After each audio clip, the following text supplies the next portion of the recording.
Hello mga ka-busy mind. So ngayon mag-check tayo ng cable.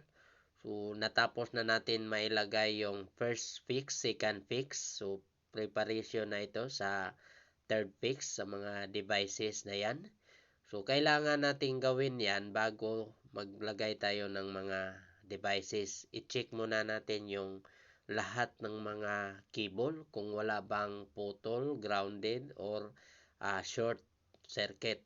Kasi mahirapan tayo kapag na-install na natin yung panel, mga devices, mahirap hanapin yung trouble. So marami pa namang zone yan. Nasa siyam na zone ito. Conventional type na fire alarm system ito. So may siyam na zone din ang mga bill. So bawat zone, floor level, may isa-isang zone ng bill.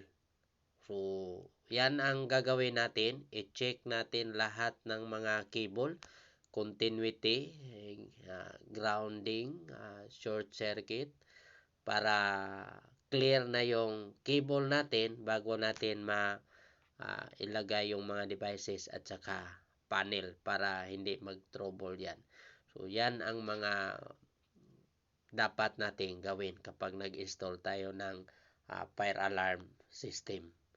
So tandaan natin na ang fire alarm system, napaka-simpleng gawin lang yan, pero kapag may trouble, doon tayo mahirapan sa paghanap ng trouble. Lalo na kapag finish na ang isang building, sarado at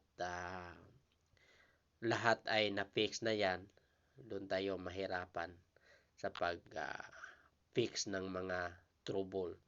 So bago natin yan paganahin, talagang i-check natin yung cable na wala bang problema.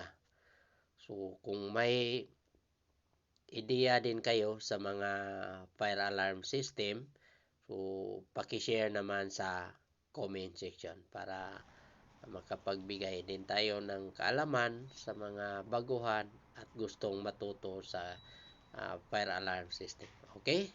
Bye-bye mga ka-busy mind.